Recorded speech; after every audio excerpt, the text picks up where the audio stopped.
Please wait. Don't abandon me here, I pleaded, the desperation in my voice echoing through the desolate mountainside. My husband's response was chillingly indifferent. Return when your leg has mended, he retorted coolly before turning his back on me, leaving me stranded amidst the rugged wilderness. Frantically, I cried out once more, a futile attempt to halt his departure, but his smirk and fleeting glance were all the acknowledgement I received before he vanished into the distance. Left alone, panic enveloped me as I realized the extent of my predicament. With no means of communication and my legs immobilized by plaster casts, I was utterly helpless. Reaching out futilely towards his retreating form, I watched in dismay as he disappeared from sight. The reality sank in. My husband had callously deserted me in this unforgiving terrain. Helplessly sprawled on the ground, I could only watch as he drove away, leaving me to confront my fears alone. My name is Jennifer, a 35-year-old office worker. In my small family unit resides my husband, Robert, a man 3 years my senior, who also toils away in an office setting. Our marriage has reached its 3rd year, yet the pitter-patter of little feet has yet to grace our home. In the realm of domestic duties, Robert adheres strictly to traditional gender roles, leaving the lion's share of household chores squarely on my shoulders. Not only does he shirk any involvement in domestic tasks, but he also exhibits a penchant for demanding my assistance with mundane requests, such as fetching the remote or preparing his tea, even when said items lie within arm's reach. In my initial attempts to rectify this imbalance, I reminded him of my own workload and implored him to lend a hand. His response, steeped in patriarchal entitlement, echoed through our home. I am the primary breadwinner. It is your duty to attend to such matters. Repeated entreaties for his cooperation were met with disdain, as Robert dismissed my appeals as mere nagging, punctuating his disapproval with ostentatious displays of frustration. Gradually, our interactions soured, his once warm morning greetings replaced by stony silence. Faced with his unyielding stance, I reluctantly assumed sole responsibility for our household chores, resigned to the reality of our domestic dynamic. I must confess, there are moments when the weight of exhaustion from work bears down heavily on me, and I find myself yearning for his assistance.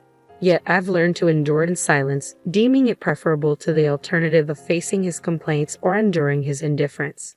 One fateful day, as I made my way to work, fate intervened in the form of a child teetering perilously close to the edge of a staircase at the train station.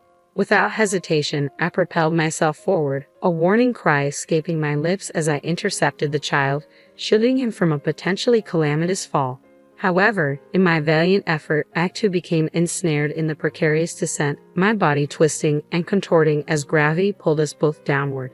Amidst the chaotic whirlwind of motion, a sickening snap reverberated through the air, accompanied by searing agony that eclipsed any pain I had ever known. When the dizzying tumult finally subsided, I found myself cradling the stunned child in my arms, relief flooding through me as I assessed his unharmed form. Yet my own attempts to rise were thwarted by the excruciating protests of my limbs. Summoning the aid of station personnel, I implored them to summon an ambulance as I grappled with the throbbing anguish radiating from my broken leg. Transported to the hospital, I reached out to Robert, recounting the harrowing ordeal and beseeching him to join me. Forgive the inconvenience. It seems I've managed to get myself into quite the predicament, I murmured apologetically over the phone. Don't concern yourself with apologies. Let's focus on getting you home safely, came Robert's earnest response, his genuine worry providing a flicker of comfort amidst the chaos. What a thoughtful husband you have, remarked the nurse, her words dripping with admiration as she glanced at Robert. With a smug grin, he replied, "Oh, I always lend a hand around the house," a boastful claim that left me incredulous. Suppressing my astonishment, I opted for silence, unwilling to create a scene in the hospital room.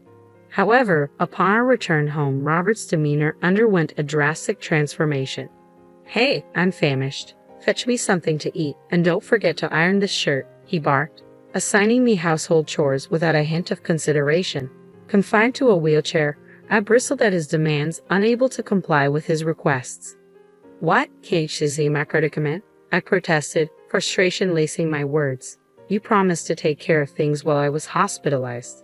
Taken aback by my reproach, Robert's retort was swift and cutting. "I only said that because you were in the hospital," he snapped, his tone laced with derision. "Just get it done. And let's be realistic here, you couldn't have possibly saved that kid. You're too clumsy, too slow. It became increasingly apparent that Robert harbored doubts about the veracity of my words. How can you say something so cruel? I countered, my voice tinged with hurt and disbelief. Unmoved, Robert's concern veered swiftly towards financial matters. Does it really matter? He retorted callously. Are you taking time off work? What about your salary? His words cut deep, emphasizing his prioritization of money over my well-being. Though I knew I would receive some form of compensation from my job during my absence, it would pale in comparison to my regular earnings. You can't contribute to household chores or bring in a salary. You're utterly useless. His criticism stung, leaving me speechless and reeling from the unexpected onslaught. As I struggled to process his harsh words, Robert sank into the sofa with a disgruntled sigh, his discontent palpable. Why did I ever marry you? He muttered bitterly, his tone dripping with disdain.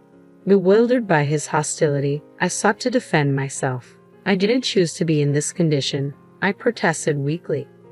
Enough with your excuses. Robert's retort was sharp and unforgiving. If you have the energy to complain, then start pulling your weight around here. Surely you're capable of that much. His words struck a raw nerve, plunging me into a suffocating sense of despair. Unable to bear his callousness any longer, I found myself blurting out, "That's it. If this is how it's going to be, I'm going back to my parents' house." Robert appeared more than willing to accommodate my decision. "All right then, I'll take you there," he chirped, reaching for the car keys. With minimal preparation, I gathered only the essentials into a bag, relying on my crutches to navigate. However, Robert's assistance was conspicuously absent as I struggled to make my way to the car. "Come on, what's taking so long? Hurry up and get in," he grumbled impatiently, tossing my bag into the car with careless disregard. Irritation oozed from every pore as he settled into the driver's seat, clearly perturbed by the inconvenience.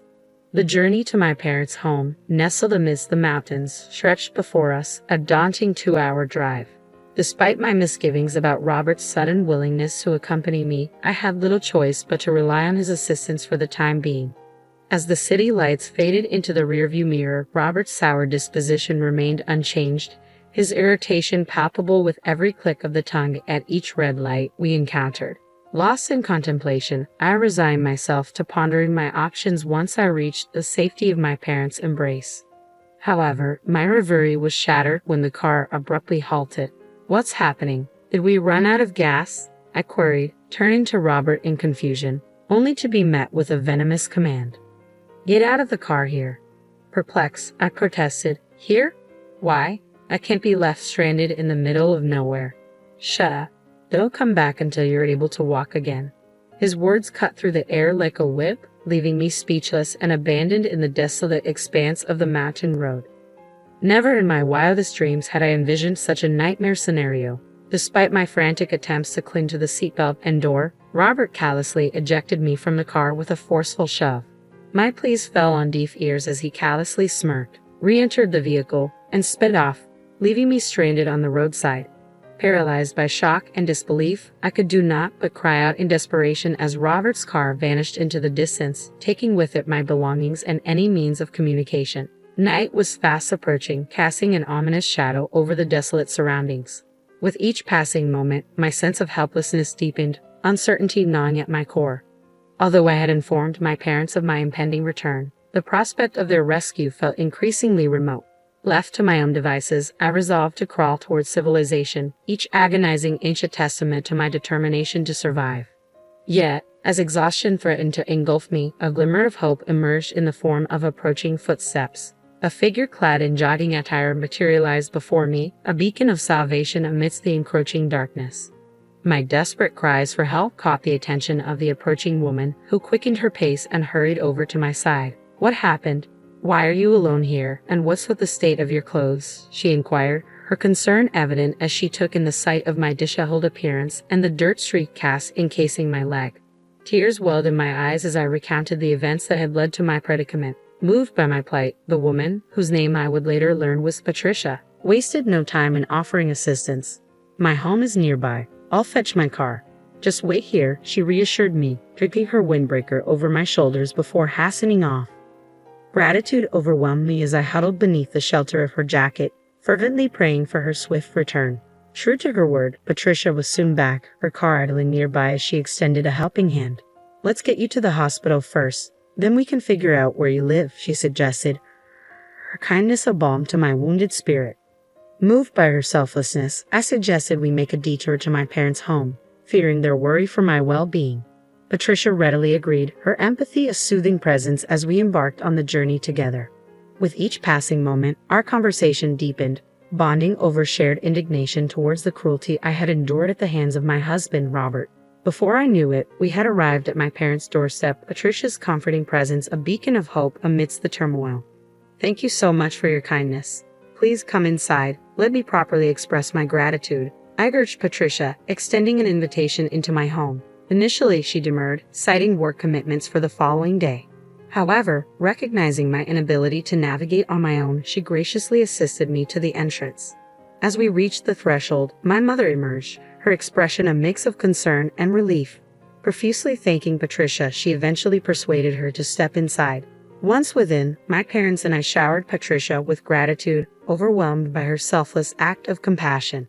Seated amidst the warmth of my family's embrace, I recounted the events that had led me back to their doorstep and Patricia's invaluable assistance. "What a despicable man. You should divorce him immediately," my father fumed, his anger palpable. "You need to rest," my mother interjected, her worry etched across her features. But I had a task at hand. "I need to call Robert," I declared, determination driving my actions. With my parents by my side, I reached for the home phone, steeling myself for the conversation that lay ahead. "You're home already. Come back as soon as you're healed. Who will take care of the house without you?" Robert's tone held no trace of remorse as his callous words echoed through the speakerphone, audible to both me and my enraged parents. Enraged by Robert's callous disregard, my father's voice thundered through the phone, seething with fury. "What nonsense is he spouting? He's got some nerve," he bellowed, his anger palpable even from a distance. Beside him, my mother's expression hardened, her disapproval evident. Despite the heated confrontation, Robert remained obstinate, his demands for my return to household duties unabated. The finality in my decision reverberated through the line as I declared, "It's over. Let's get a divorce." A heavy silence followed, punctuated only by Robert's resigned sigh. "Why does it have to come to this?" he lamented, shifting the blame onto me with practiced ease. Exhausted by the emotional turmoil, I terminated the call with a weary sigh, the weight of my decision hanging heavily in the air. In the aftermath, it took considerable effort to soothe my parents' frayed nerves, their anger simmering beneath the surface. The following day, the incessant ringing of the house phone filled the air, a silent testament to the unresolved turmoil brewing between Robert and me. Though the caller remained unknown, I couldn't shake the feeling that it was Robert, unwilling to accept the finality of our decision. The incessant ringing of the phone persisted, each call a jarring intrusion into my solitude. Despite my initial reluctance, a nagging suspicion crept in. Perhaps it wasn't Robert after all, given the timing during his work hours. Yielding to curiosity, I answered, only to be met with Robert's frantic voice on the other end. "Finally, why were you ignoring my calls? I need your help. I'm on the verge of being fired." Robert's words spilled out in a desperate torrent, his distress palpable even through the receiver. His plea fell on deaf ears as I coolly retorted, "And what exactly do you expect me to do about it? Your job is your responsibility, not mine," before disconnecting the call with a decisive click. "If he's facing the consequences of his actions, it's well deserved," I mused bitterly, refusing to entertain any further involvement in Robert's affairs. However, a startling revelation soon emerged. Patricia, the woman who had come to my aid, was Robert's mistress. As she listened to my tale during our encounter, a sense of familiarity began to dawn upon her. Her suspicions were confirmed when she overheard Robert's voice during my divorce call. Upon seeing his picture, her world shattered, her anguish mirroring my own shock and betrayal. Blindsided by Robert's infidelity, I seethed with resentment at being deceived and neglected. Yet, it was Patricia's fury that truly ignited a storm within me, her righteous anger far surpassing my own expectations. Together, we navigated the turbulent waters of betrayal, united in our shared sense of betrayal and indignation. As Patricia recounted, she first crossed paths with Robert in her workplace, a subsidiary of his company. Their initial interaction occurred during one of Robert's business visits, sparking a connection that quickly evolved into frequent rendezvous. Robert, keen to escalate their relationship beyond professional boundaries, disclosed his purported divorce history, a narrative reinforced by rumors circulating among their colleagues. Enticed by his seemingly genuine demeanor, Patricia succumbed to Robert's overtures, nurturing dreams of a future together based on his promises of marriage. Little did she know, behind his facade of sincerity lurked a deceitful man who not only concealed his marital status but callously abandoned his injured wife in the wilderness. Consumed by a potent blend of regret and fury at being duped by such a man, Patricia's visage twisted into a chillingly sinister smile. Determined to exact revenge for her betrayal, she orchestrated Robert's downfall, leveraging her connections to ensure his dismissal from his position.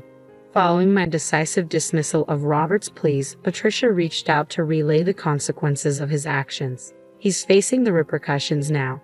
My uncle, infuriated by his behavior, has terminated his employment, she revealed, her voice tinged with satisfaction at the fulfillment of her vengeance. The uncle Patricia referred to happened to be the president of Robert's company. As it turned out, Patricia and the president shared a familial bond. She was his niece. Patricia, grappling with health issues that restricted her ability to work extended hours, secured a part-time position at her uncle's subsidiary, conveniently located near her residence.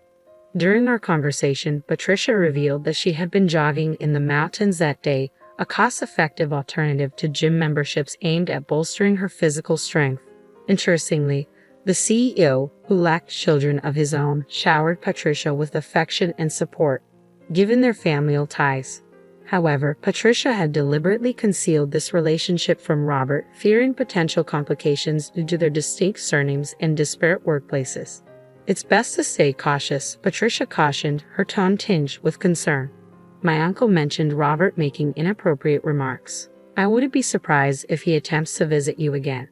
As Patricia had ominously predicted, Robert materialized at my parents' doorstep that very night, his persistent knocks echoing loudly through the stillness of the evening.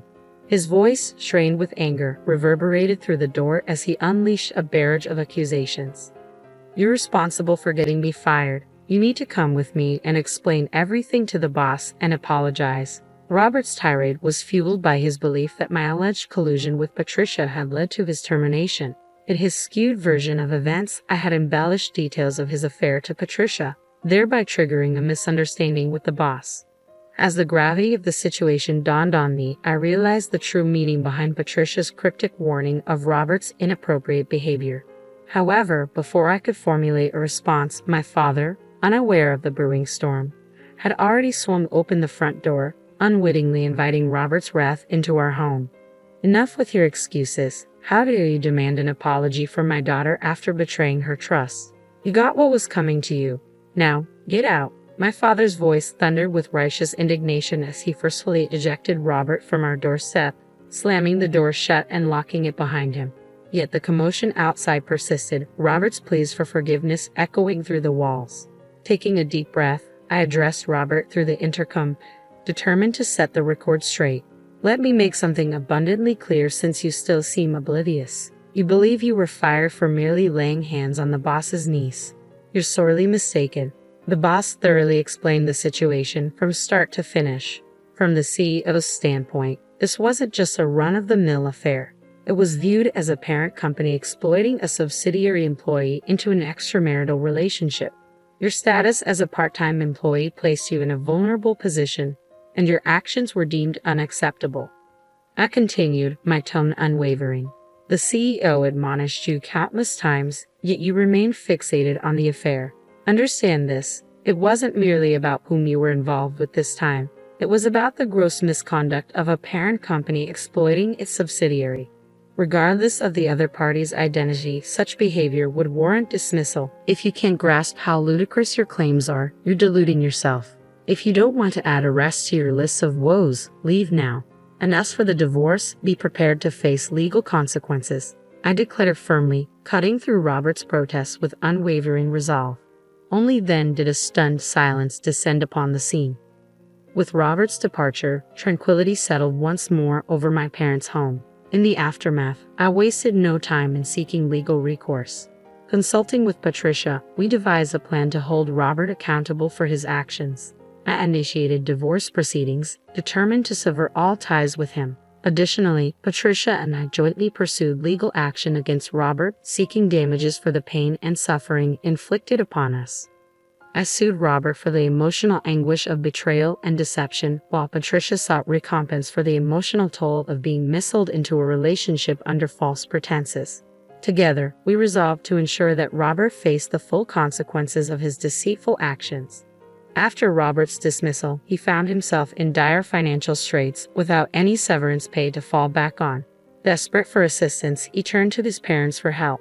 However, his plea for financial aid fell on deaf ears when they learned of my decision to divorce him. Incensed by his actions, they refused to offer any support.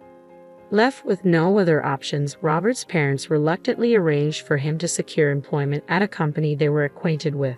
In this new role, Robert found himself at the lowest rung of the corporate ladder, stripped of the perceived superiority he once held as a member of a parent company or subsidiary. His presence was a constant reminder of his transgressions, and he was subjected to menial tasks and disdainful glances on a daily basis. Despite Robert's humiliating circumstances, neither Patricia nor I harbored any sympathy for him. Our sole concern was ensuring that he met his financial obligations, particularly in terms of alimony. We remained indifferent to his treatment and the source of his income, focused solely on securing the compensation we rightfully deserved. With time, my fractured relationship with Robert healed, and I found solace in the company of Patricia's friends. Together, we pursued legal action, resulting in a favorable outcome that provided us with a substantial sum in damages. Buoyed by this success, we began making plans for a well-deserved trip, eager to leave the past behind us and embrace a brighter future.